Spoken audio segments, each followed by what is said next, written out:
Tudo se cala, só tua voz me resta. Quando o medo me cerca, és tu quem manifesta. Teu amor me alcança, me chama pelo nome, mesmo em meio assim. Gênesis capítulo 37. Amém? Amém. Nós estamos hoje na nossa terceira aula, estudando sobre família, sobre alguns detalhes. E sempre quando nós vamos começar esse estudo, eu quero dizer para você, eu não estou aqui com vontade, nem com interesse de atirar pedras em você, nem de apontar o dedo, mas eu quero ser um profeta útil para elucidar, para trazer luz sobre a sua vida. E nós precisamos enxergar as coisas que estão acima de nós, o lugar onde nós somos criados, as raízes que nós precisamos arrancar, para que a gente tenha vida em abundância nesse período que a gente vive aqui sobre essa terra. Amém? Nós já vamos ler esse texto do Gênesis 37, nós vamos ler do verso 18 ao 36. Você consegue repetir comigo aqui bem forte esse tema? Família doente, filho ferido. Amém. Hoje o coral estava legal, estava bonito. Pode passar mais um. Isso aqui é muito importante a gente falar sempre de novo, mas hoje nós vamos fazer diferente.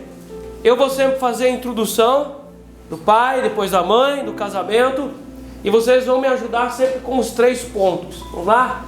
O pai transmite ou deixa de transmitir para os filhos 3 coisas: direção, limites, proteção. Isso aqui era só nosso ensaio, agora vocês aprenderam. Amém? Então vamos lá, agora vai começar para valer.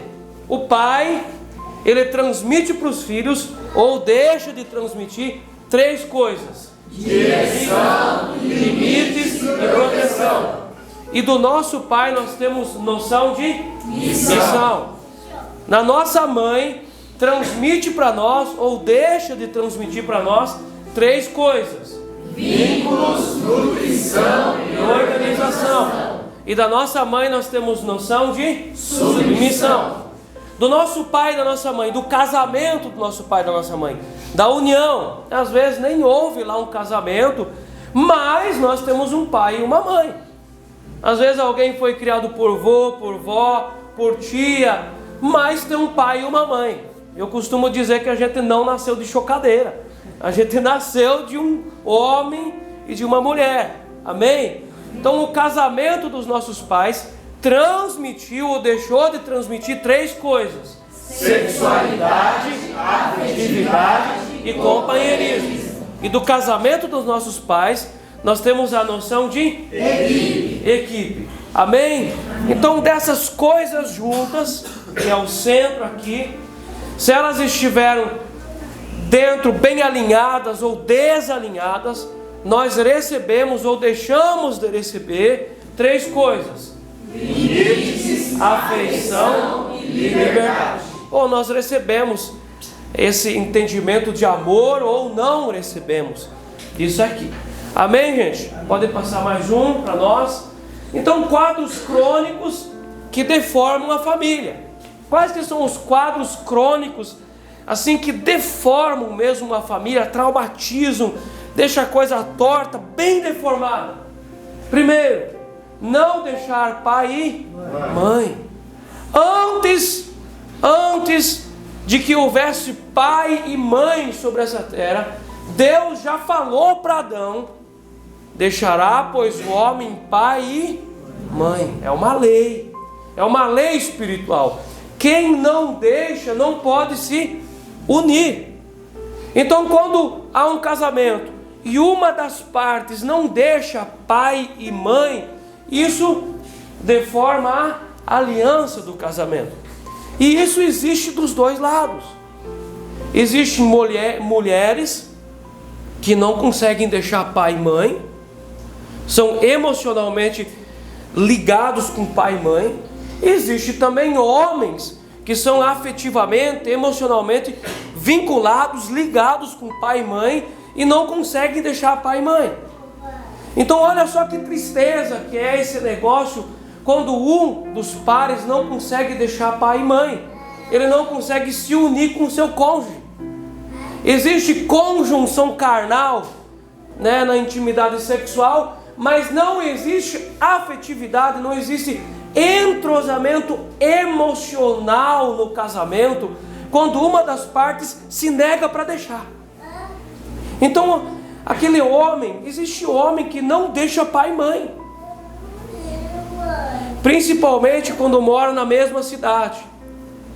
Um homem que não deixa pai e mãe, ele causa na esposa dele feridas profundas. Aquilo cava tão profundo na alma daquela esposa, que no dia que ele entende isso, ele precisa lavar os pés dessa esposa e até mesmo fazer uma oferta de restituição.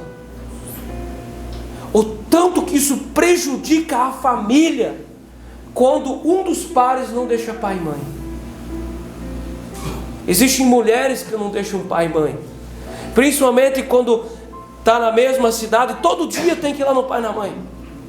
Não arrebenta os vínculos, não corta o cordão umbilical, e as pessoas acham que isso é normal, não tem nada a ver, não vai fazer nada de diferente. Isso deforma o casamento, gente. Uma esposa que não consegue deixar pai e mãe, ela não faz ideia do quanto que ela prejudica o marido dela como homem, como sacerdote do lar, às vezes como pai. Ela não consegue entender como ela subjuga a autoridade do marido dela. Isso acontece assim, qualquer coisa ela compara o marido com quem? Com o pai dela. Precisa trocar uma lâmpada? Não, o pai troca. Precisa arrumar uma fechadura de porta? O pai faz. Aquele homem vai sendo subjugado, amassado, rendido, derretido, e às vezes não fala nada. Mas até mesmo a personalidade desse homem vai sendo machucada. Uma mulher que casa, ela precisa entender que ela vai deixar pai e mãe. Um homem que casa precisa deixar pai e mãe. Um homem que não deixa pai e mãe, ele é terrível para a esposa dele. É terrível. Qualquer coisa que essa mulher não acerta, ela não acerta lá a receita de um bolo. Ele vai dizer o quê? A minha mãe sabe. Você não quer que eu chame a minha mãe para fazer? Não faça isso, homem. Você mata a sua esposa de tristeza. Não, mas a minha mãe faz melhor. A minha mãe sabe fazer. Deixará, pois, o homem, pai e mãe. Esse homem ali é antropos. Significa o homem, o macho e a fêmea deixam pai e mãe. Agora são um novo núcleo familiar. No começo é um pouco atrapalhado, sem experiência, mas Deus dá sempre graça quando nós obedecemos. Amém, gente? Então a primeira coisa que é crônica, é um negócio crônico, que deforma a família, é não deixar pai e mãe. A segunda coisa que é crônica, que deforma a família, é os pais que não deixam os filhos. Tem pais que não deixam filho. Os filhos já casaram, mas os pais sempre atraem os filhos para dentro de casa. Quando eu me caso, eu saio da casa dos meus pais. Agora eu vou tomar café na minha casa, eu vou almoçar onde? Na minha casa. Eu vou jantar onde? A casa dos meus pais se torna um lugar onde eu vou fazer visita. No final de semana, quando os velhinhos me chamarem, você não vai ficar se oferecendo.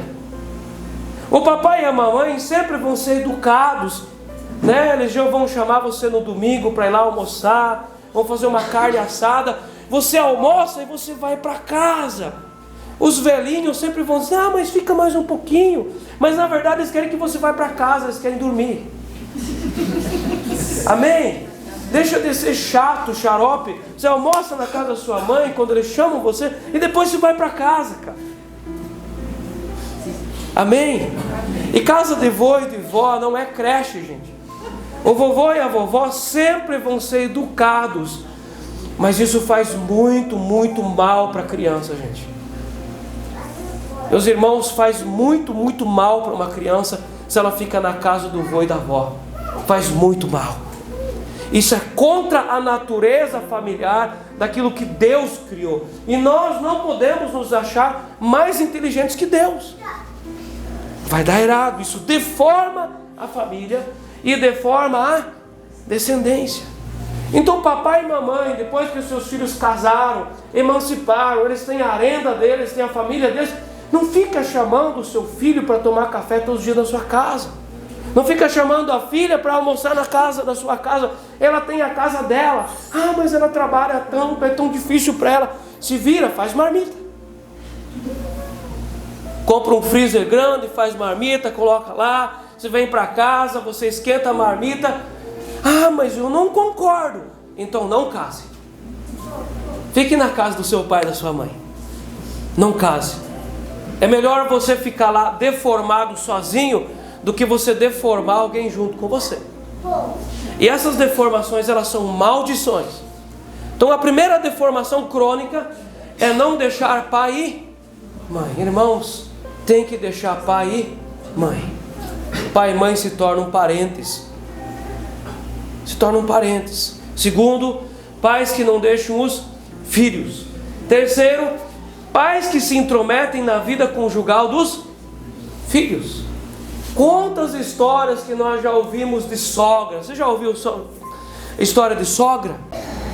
Então a menina que casa, a mulher que casa, quando você casou, você não vai contar nada do seu casamento, do seu particular, para sua mãe. Agora o seu particular virou seu marido. Homem, quando casa, você não vai contar o particular para sua mãe. Agora o seu particular é a sua esposa. E você vai compartilhar com a sua esposa o íntimo. Você vai compartilhar com o seu marido o íntimo, aquilo que dói, aquilo que é necessário. O pai e a mãe vão ouvir as coisas que não são íntimas. E papais e mamães precisam liberar os filhos, gente. Casou? Agora se vira com água, com energia elétrica, com o mercado. Você vai interferir se assim a coisa ficar bem crônica e eles já estiverem jejuando 10 dias. Aí você vai interferir e falar assim: meu filho, você não quer que eu compre um fígado para você fazer? Mas há processos que são necessários na nossa vida e que os filhos precisam passar. Pais que ficam o tempo todo interferindo não ajudam os filhos a andar, tornam os filhos deficientes.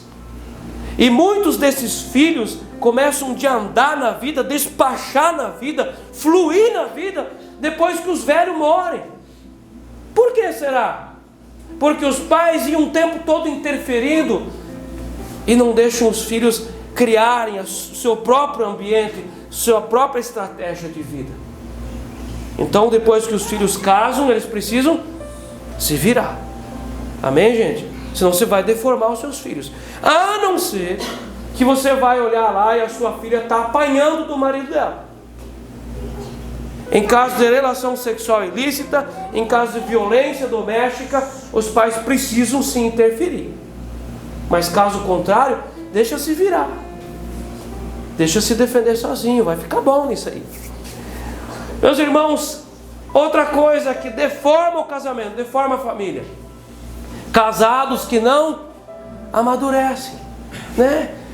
Homem, você que tem filhos, você tem direito de sentar e jogar bolita lá na rua com seus filhos. Mas não com outro marmanjo casado de barba. O mundo hoje em dia está muito esquisito. Quanto homem que não é homem, ao invés de no domingo de tarde cuidar da sua família, está lá no videogame com os amigos, assistindo futebol, torcendo lá para o time do coração. São coisas que ficam para a adolescência, para o período infantil da vida, agora o homem é casado, ele precisa ter uma cabeça de casado, uma cabeça de maduro, descansar, ver coisa séria, conversar com a família, tratar da família, fazer mesa, fazer uma roda de chimarrão em casa e falar assim: nós vamos sentar, nós vamos conversar. Então há muitos casados que não amadurecem, gente. Isso deforma ou não deforma a família? Isso deforma a família, gente. Um homem casado não pode viver como solteiro.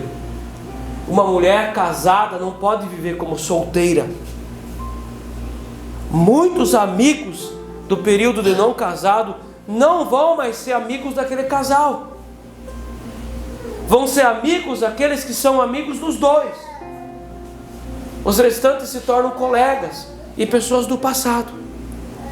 Então essa quarta coisa que deforma a família: casados que não amadurecem, casados que vivem como solteiros. O homem casou, passou a lua de mel, começou aquela folia em casa. O homem sai sem falar para a esposa onde é que ele está indo. Ela não sabe. Onde é que está? Está lá no amigo. E vice-versa. Existe mulher casada, sai e o marido nem sabe onde é que está, porque vive como se fosse ainda solteira. Pai que não se entende como pai. Meus irmãos, e tem gente que ainda pensa assim: não, acho que não era o tempo de Deus ainda para eu me entender assim. Rapaz, não dá culpa em Deus das coisas que você deveria estar entendendo já. Então essa não é a parte de Deus, a parte de Deus é outra. Essa é a nossa parte. Mãe que não se entende como mãe, mas tem isso também? Tem. Nos aconselhamentos a gente ouve bastante coisas, e às vezes coisas que normalmente não saem assim. Amém, gente? Então essas quatro coisas deformam a família. Pode passar mais um. Agora nós vamos fazer a leitura aqui de Gênesis 37. Nós estamos falando da família de Jacó. Nós falamos um pouquinho da família de Isaac e Rebeca, as dificuldades que essa família santa vivia. Era uma família que conhecia um Deus, tinham milagres na história deles, andaram com Deus, montaram altares na presença de Deus. Uma família cristã, mas que vivia uma vida muito complicada dentro de casa. Então nós andamos até a vida do Jacó.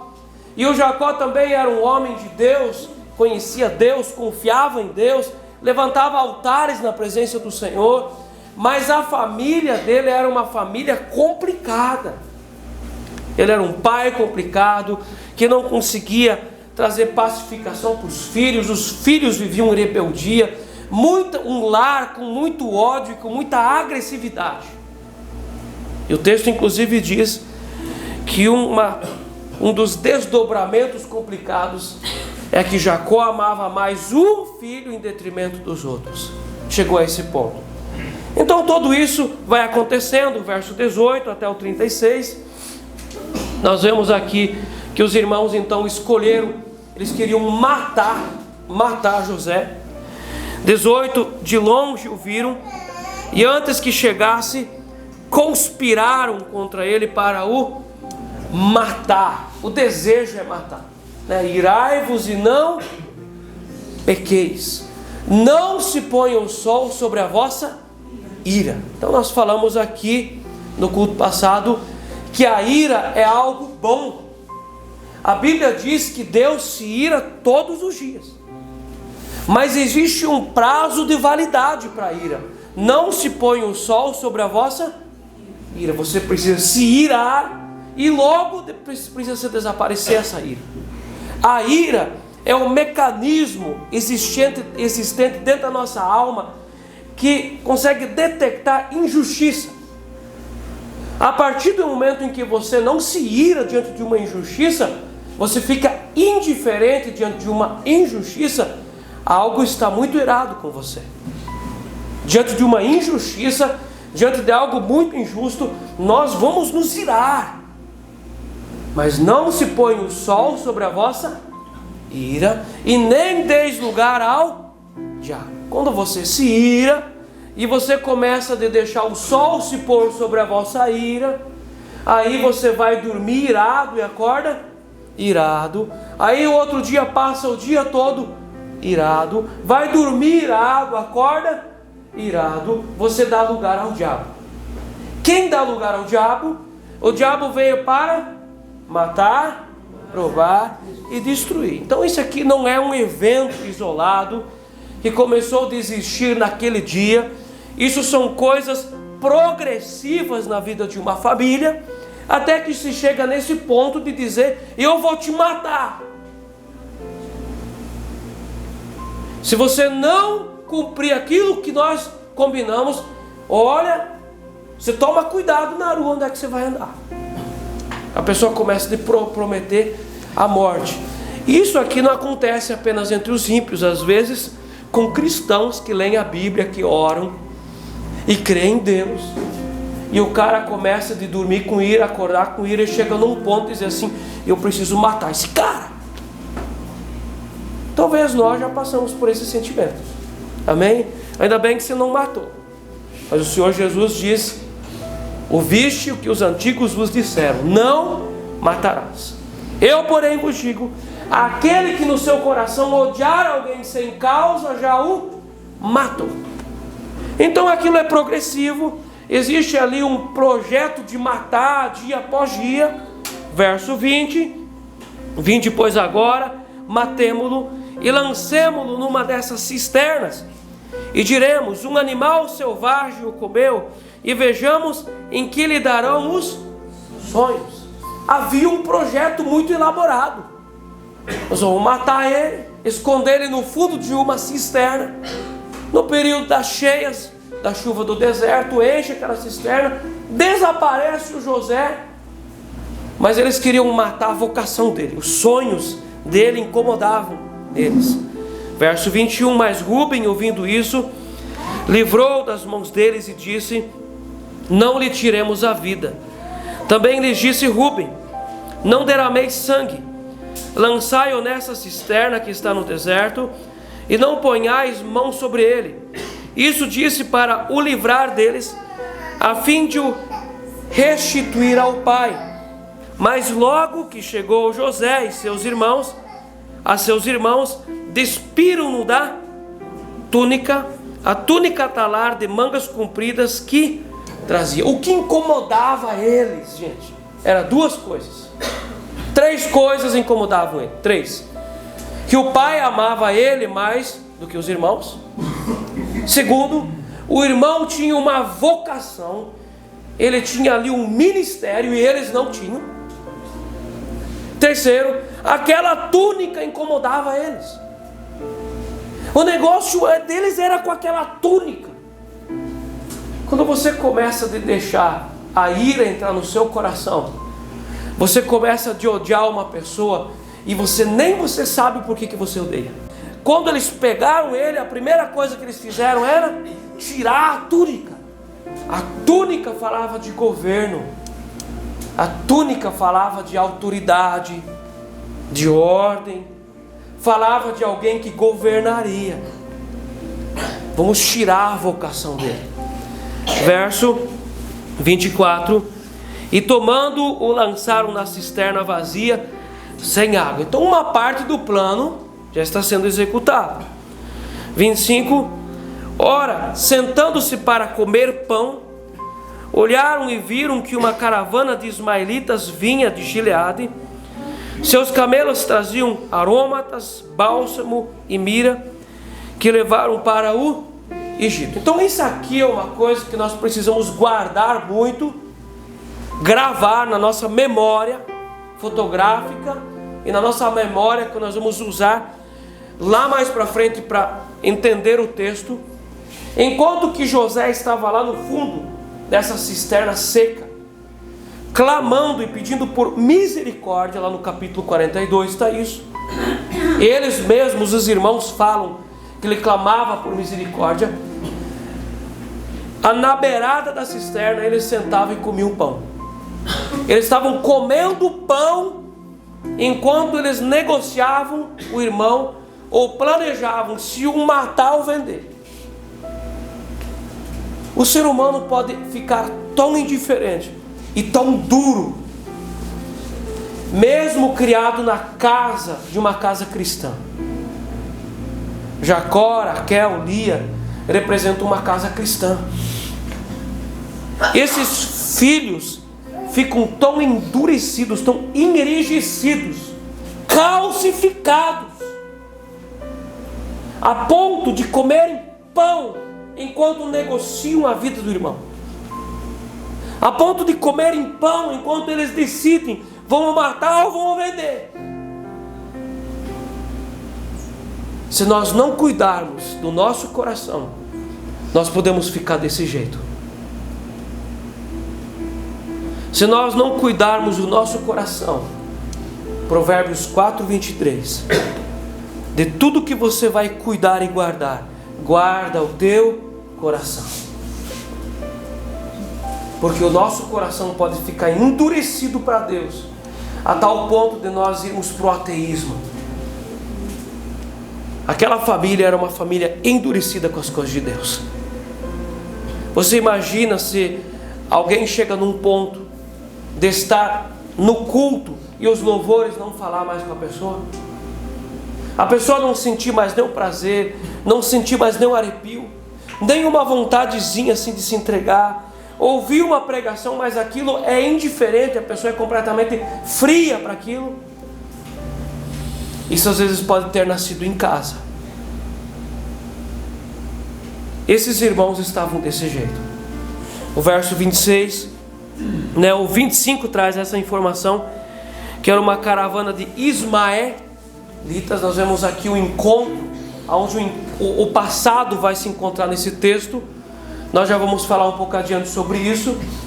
Ismael é um descendente de Abraão com uma escrava egípcia. Quando Abraão desobedeceu a Deus, ao invés de ficar em Canaã, ele desceu ao Egito, a Bíblia diz, fazendo o que todos estavam fazendo. Aconteceu ali uma situação de mentira. A esposa foi levada lá para o palácio de Faraó, toda aquela situação que nós conhecemos. E o Egito entrou na casa de Abraão.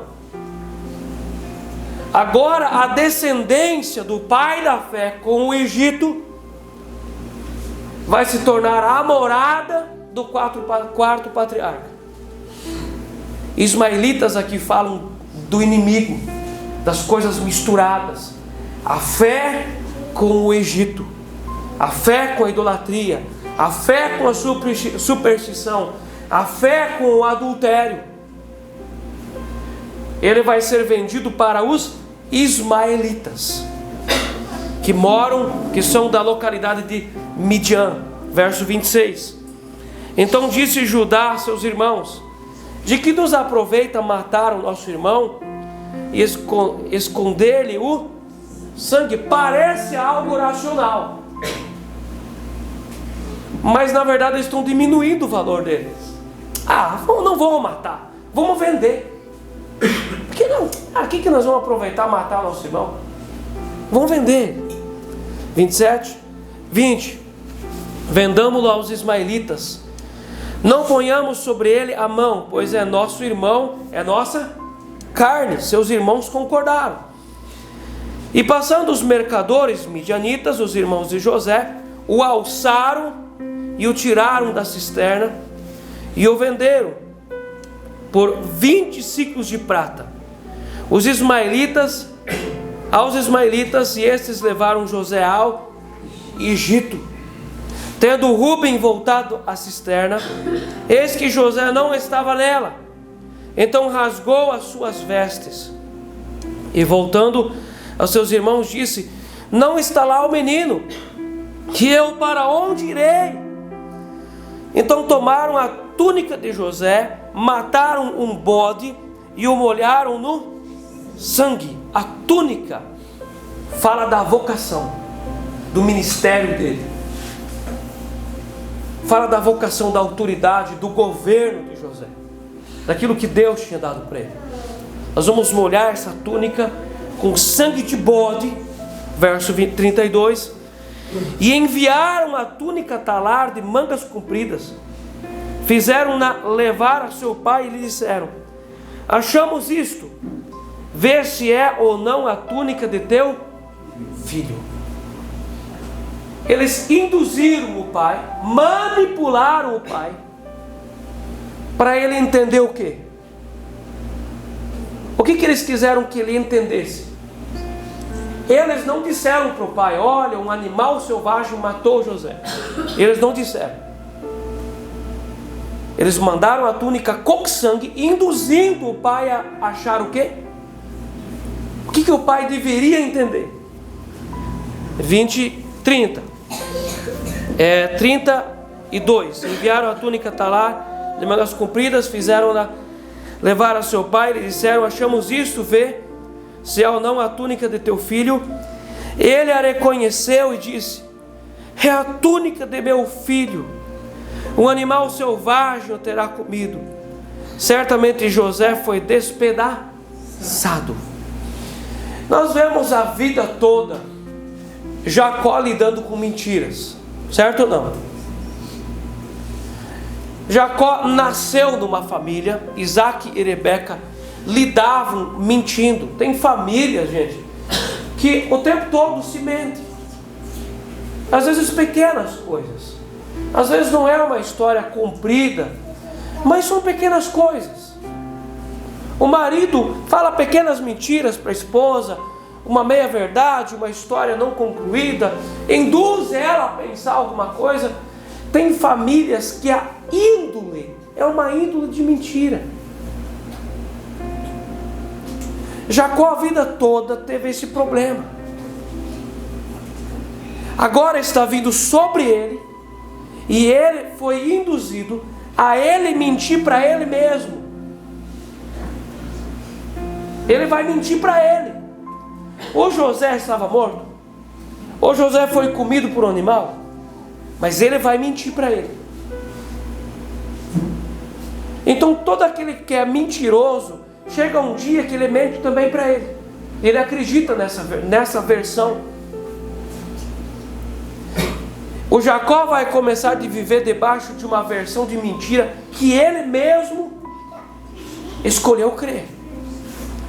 Verso 34. Então Jacó rasgou as suas vestes e cingiu de pano de saco, e lamentou o filho por muitos dias.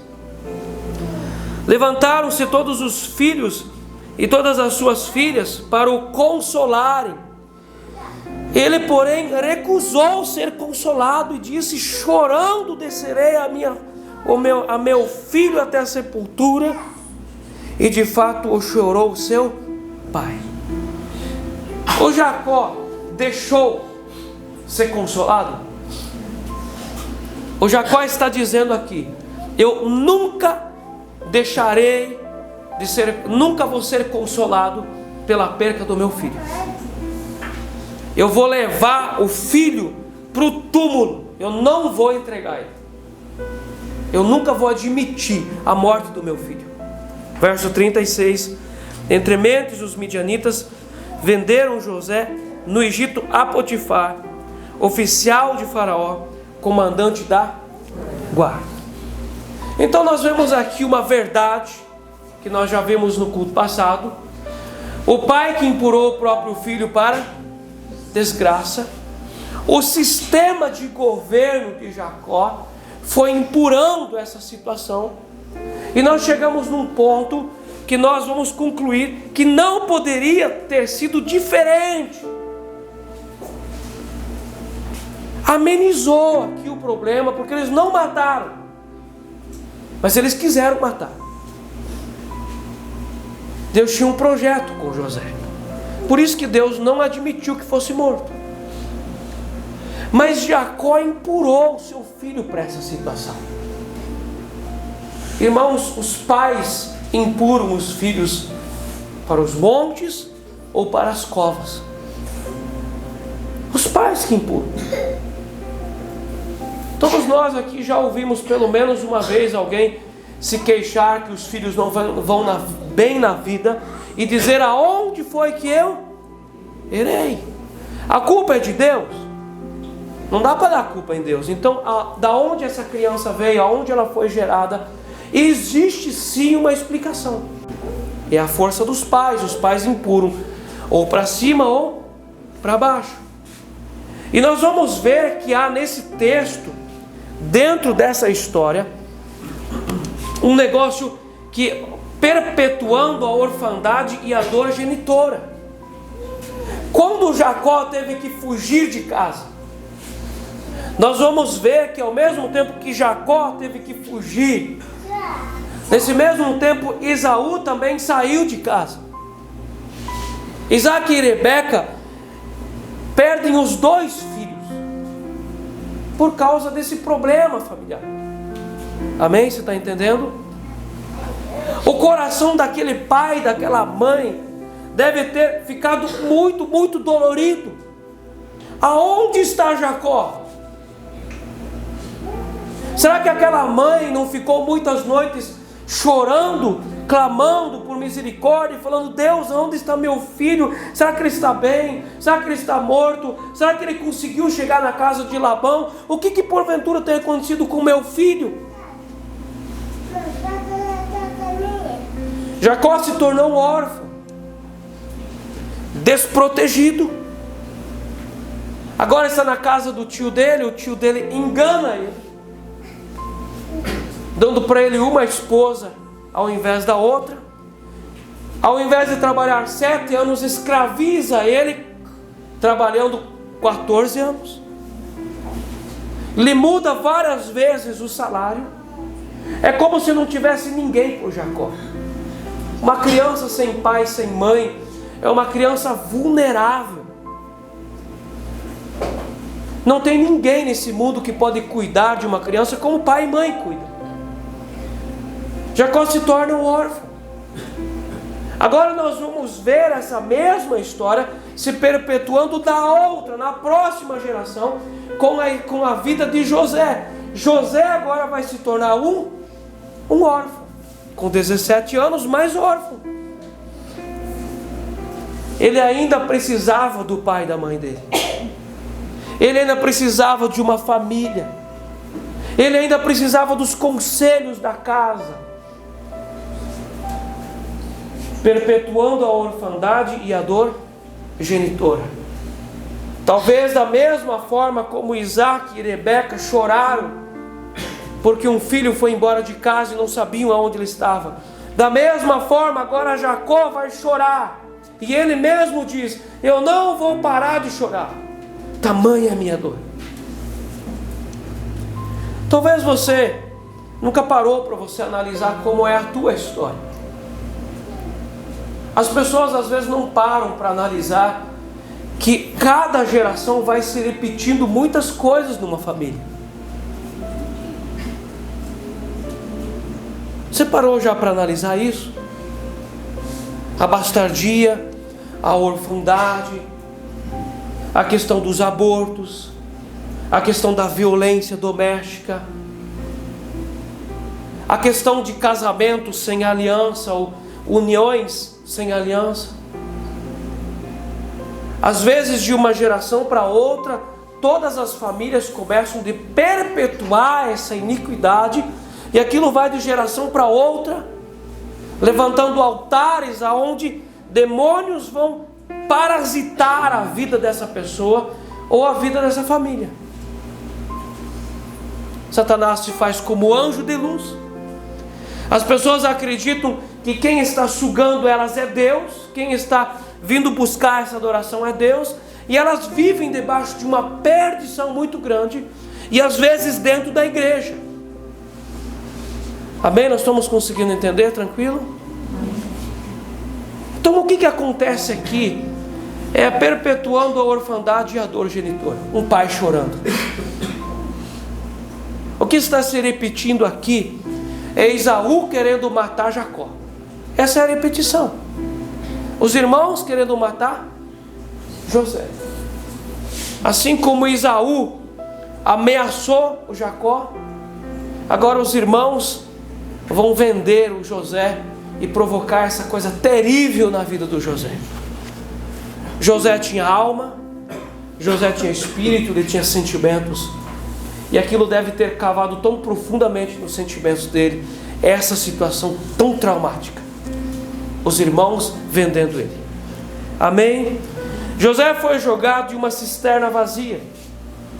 No texto de Gênesis 42, 21, é quando as coisas já acontecem. José já saiu da prisão, o Egito já produziu durante 7 anos, os irmãos vêm comprar trigo, e José começa a se vingar.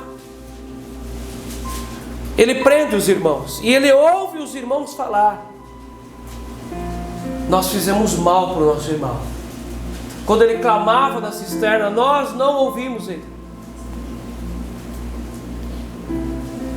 E esse texto de Gênesis 42, 21 dá a ideia do quão terrível foi aquilo para José. Ele foi negociado e ele foi vendido. Eu acredito que ninguém de nós aqui passou por essa experiência ainda. A experiência de Lia, o pai vender a filha por 7 anos de trabalho. Existe no mundo muitos lugares, países, que os pais vendem as suas filhas para prostituição. Isso é terrível.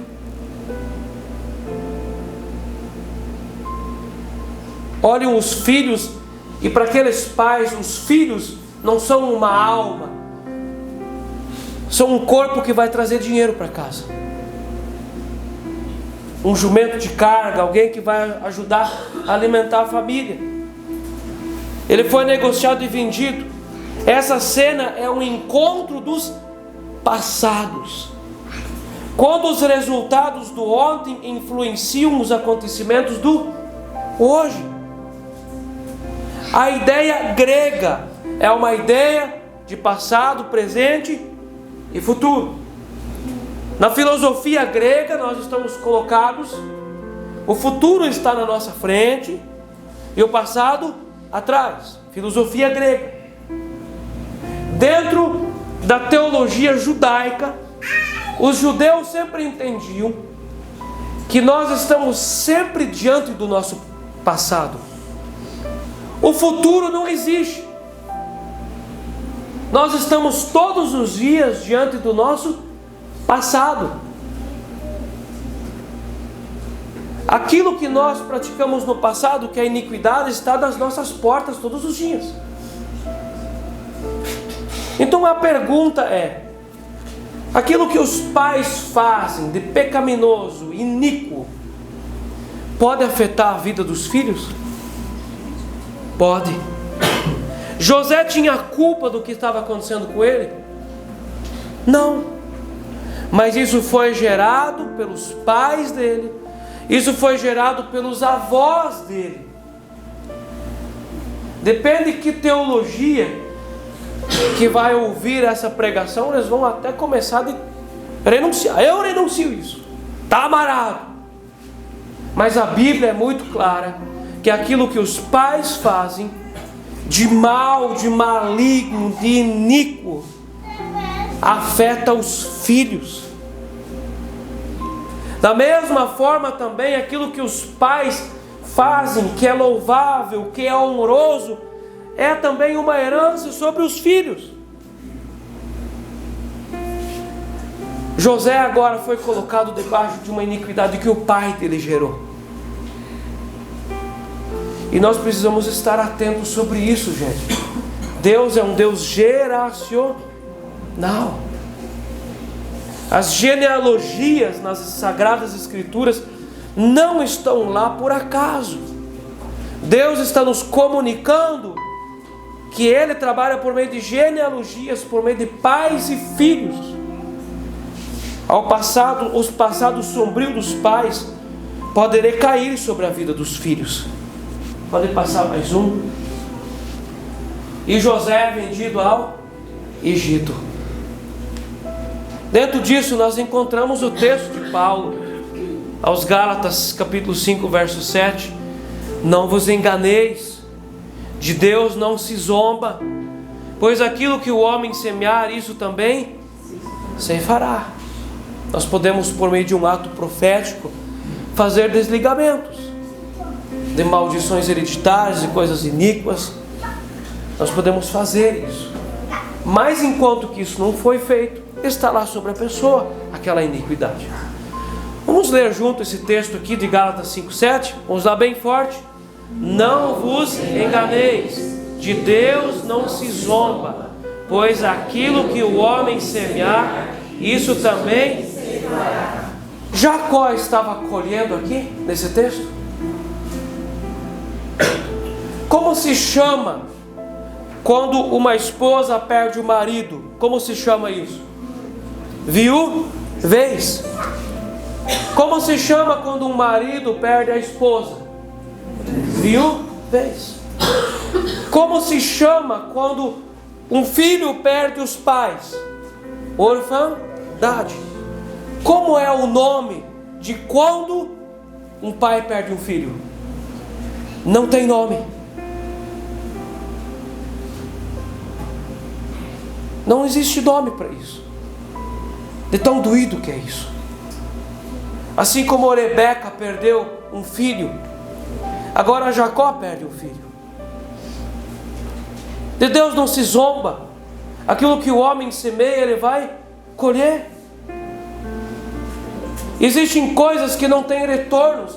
Existem coisas que alejam a pessoa, ela vai colher. Há coisas que, por meio de um arrependimento, por meio de uma renúncia profunda, de um desligamento espiritual, há como contornar a situação com ofertas de remissões, mas há coisas que alejam a personalidade de uma pessoa, não vai ter como, precisa colher. É a lei da semeadura e da colheita. Tudo que se semeia, se vai colher. Jacó começa uma colheita na vida dele. Assim como ele fez os pais dele chorarem, assim agora ele precisa chorar. Amém? Vamos prosseguir. Então acontece essa cena dos filhos matarem aí um bode teve que morrer para que se sustentasse a mentira. É sempre assim. Jonas pagou para que se sustentasse a fuga dele. Há sempre um valor envolvido numa mentira. Quem mente não mente de graça. Amém? Quem mente não mente de graça. Sangue precisou ser derramado para que se sustentasse a mentira da túnica rasgada. Mataram o animal, rasgaram a túnica para sustentar a ira, o ódio deles. Agora eles precisavam induzir o pai de que o filho sumiu. Ele não existe mais. Uma fera o comeu. José é vendido para o Egito. Pode passar mais um. E então começa um luto prolongado na vida de Jacó. Meus irmãos, esse homem entra numa depressão profunda. Esse homem entra dentro de um labirinto de depressão profunda. O verso 35 diz que os filhos se levantaram, os filhos e as filhas, para tentarem consolar o pai, mas ele se negava a ser consolado. Perdas súbitas de caráter existencial podem trazer a depressão para a nossa vida. Uma perda súbita existencial. Esse era o calvário que agora Jacó passaria. Esse era o calvário de Jacó. Tudo aquilo que idolatramos, acabamos às vezes perdendo. E às vezes quando nós perdemos, nós desconfiamos, ou então nós entendemos o quanto nós idolatrávamos aquela situação. Talvez nós podemos entender que houve aqui algum tipo de idolatria em relação a José. Transferência emocional da esposa para o filho. Tudo aquilo que idolatramos acabamos perdendo. Perder algo idolatrado produz uma frustração que nos leva a idolatrar ainda mais o que se perdeu. A pessoa só fala nisso, ela só pensa naquilo. Enquanto essa raiz da idolatria não é arrancada, a desilusão continua sendo alimentada, construindo e sustentando um quadro depressivo.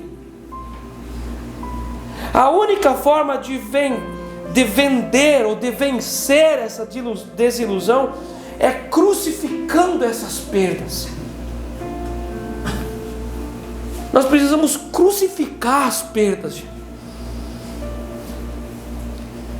E dentro disso aqui nós precisamos sair hoje do nosso culto aqui muito pensativos em todas as perdas que nós já tivemos, coisas traumáticas. Às vezes roubos, enganos, empréstimos que não voltaram, coisas que não alinham. Algumas perdas arrancam pedaços, produzindo mutilações e feridas de caráter psicoemocional no nosso interior. O coração bate comprimido, contrariado. Às vezes um marido que abandona a família, a morte de um filho adolescente, a morte de às vezes de um irmão querido, uma rasteira profissional, podem nos lançar em um dos piores níveis emocionais de frustração. Pode trazer uma crise existencial profunda no nosso ser. Nós temos uma coisa que piora muito esse quadro, que é a mania gospel de entender as coisas. Não, crente não chora, crente não fica triste, não, crente não se abate. O crente que deveria mais chorar no luto, um crente que deveria mais entregar aos pés da cruz e crucificar as suas dores. Na verdade, não existe nada pior que a perda de um filho.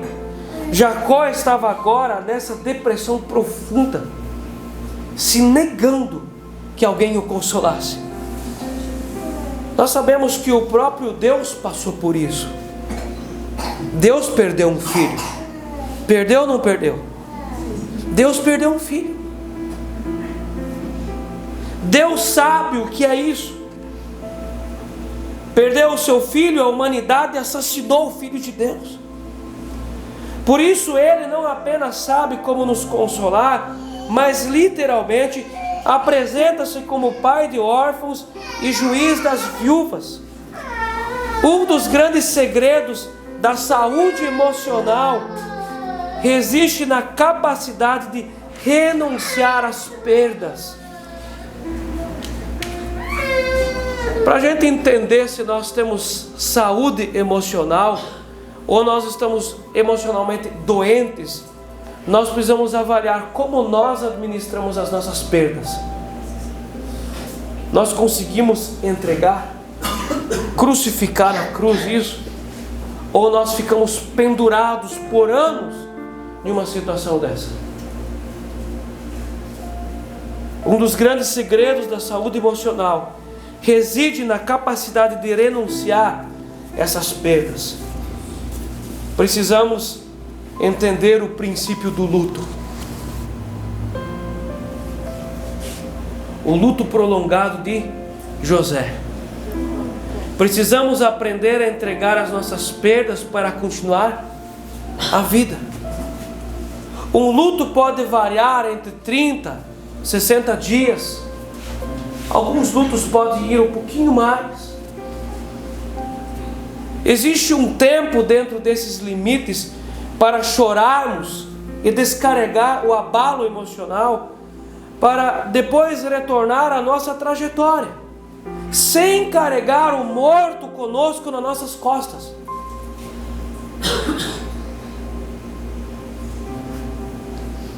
Um sepultamento é um ato profético, em que a família entrega o seu morto terra a terra, Pó ao pó, cinza a cinza. É um ato profético. A família entrega. E se nós fazemos essa entrega, nós precisamos sustentar essa entrega. Há o período do luto, e depois é necessário continuar a trajetória sem carregar o morto conosco. Nós precisamos fundamentar e nós precisamos nos desligar da pessoa falecida, entendendo que Deus precisa preencher o significado dessa pessoa perdida na nossa vida. Deus precisa preencher esse significado daquela pessoa que era tão querida e nós perdemos. Nós precisamos buscar em Deus o sustento e em Deus também viver esse luto. Se isso não ocorre, nós transgredimos espiritualmente, ficando expostos a uma influência espiritual demoníaca de natureza depressiva. Alimentar uma dependência emocional em relação a uma pessoa falecida promove uma ligação iníqua com espíritos de morte. A pessoa começa a ver o morto, começa a falar com o morto, coloca um quadro na parede com a figura, com a imagem do morto. A pessoa começa a nutrir uma dependência iníqua espiritual com o morto. O morto não existe, ele foi sepultado, mas espíritos malignos entram dentro dessa figura, entram dentro dessa face e falam com a pessoa. E a pessoa começa a ver o morto, ouvir o morto, falar com o morto, sentir o morto. Quando a gente conversa com pessoas que atendem pessoas, a gente vai ouvir esse tipo de história frequentemente. Pessoas que não conseguem sepultar o seu morto, conversam, continuam ouvindo a conversa. Aqueles que faleceram precisam ser entregues. Prolongar o luto leva a pessoa à prática do espiritismo, que é enfaticamente proibido por Deus.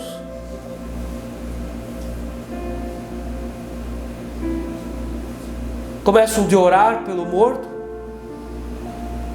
falar com o morto, e às vezes interceder pelo morto.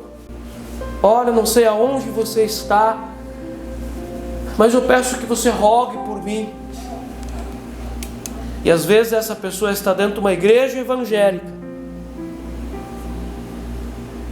e ela começa a ser atendida pelo pedido que ela faz, acreditando piamente que é Deus que está falando com ela, mas ela fez uma ligação iníqua com o mundo espiritual maligno. Isso é possível. Por isso que nós precisamos entregar aqueles que falecem. O luto prolongado leva ao espiritismo e à depressão, trazendo espíritos de morte para a vida da pessoa. Em 2 Samuel 12, verso 15 ao 33, nós vamos ver que Davi estava chorando e orando pelo filhinho dele que nasceu doente, estava doente. E durante muitos dias jejuou e clamou a Deus para que o filho dele fosse curado. Mas o filho faleceu. E quando o filho faleceu, Davi entregou o seu filho e disse: ele está melhor do que eu. Não é ele que vem a mim, mas eu que vou a ele. Ele está melhor do que eu. Lavou o rosto, comeu e continuou a sua vida. Precisamos aprender a entregar as nossas perdas para continuar caminhando. Nós precisamos aprender a crucificar as nossas perdas, irmãos. Perda financeira, perdas emocionais, às vezes perdas de amizades. E entra aqui uma coisa muito importante que nós precisamos entender. Nós como igreja precisamos aprender a entregar aquelas pessoas que vão embora da igreja. Há pessoas que por um motivo, por outro motivo, escolhem não estar mais na igreja. E nós precisamos aprender a entregar essas pessoas. Dizer ao Senhor Jesus, nós liberamos elas, que o Senhor faça com elas o que o Senhor quiser, que o Senhor tem determinado, mas nós aceitamos o que o Senhor está fazendo, nós entregamos. Nós precisamos aprender a entregar e crucificar as nossas perdas, para a gente conseguir viver uma vida tranquila, uma vida de paz. Amém? Posso ouvir um amém mais forte? Amém. Você pode ler comigo junto para a gente encerrar essa meditação? Bem embaixo aqui no vermelho. Precisamos aprender a entregar as nossas perdas para continuar a vida. Amém? A pregação não é emocionante, mas ela é profunda. Vamos fechar os nossos olhos para a gente orar. Em nome do Senhor Jesus, obrigado, meu Pai, porque o Senhor colocou na história da tua família, Senhor, na história da família do Senhor, dos patriarcas, essa história também na Bíblia, para a gente ter acesso. E essa história é como um aviso, é como o Senhor nos mostrando as coisas. E nós queremos aprender e entender tudo isso aqui para a nossa vida. Senhor Deus, coloca dentro do nosso coração um aviso solene do que pode nos acontecer se nós brincarmos com as coisas sérias. Em nome do Senhor Jesus, nós queremos apresentar diante do Senhor a nossa família, a nossa casa, a nossa administração. Nós queremos trazer diante do Senhor, pôr aos pés do Senhor a nossa casa, a nossa família. E nós queremos nessa noite crucificar as nossas perdas. Perdas profissionais, perdas financeiras, perdas de pessoas que se foram, perdas às vezes de saúde. Nós queremos colocar na cruz de Cristo. E nós queremos pegar da cruz de Cristo a paz que excede todo o entendimento. Sonda o nosso coração e vê se há em nós um caminho mau, e limpa-nos pelo poder e pela autoridade do Teu Santo Espírito. Nós oramos te agradecendo por esse ambiente, por esse lugar e por aquilo que o Senhor nos ensinou nessa noite. Em nome do Senhor Jesus. Amém. Amém.